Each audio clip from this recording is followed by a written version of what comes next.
আরেকটি নতুন ভিডিও আপনাদের সবাইকে স্বাগত জানাচ্ছি।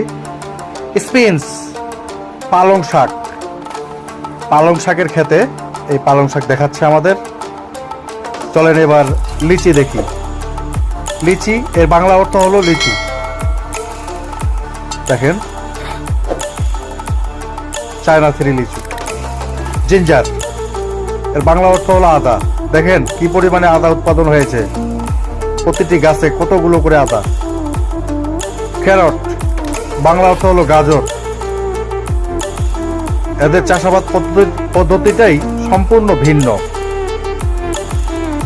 পাইনঅ্যাপেল আনারস, দেখেন 5-6টি আনারসের সমন্বয়ে একটি যমজ আনারস তৈরি হয়ে গেছে।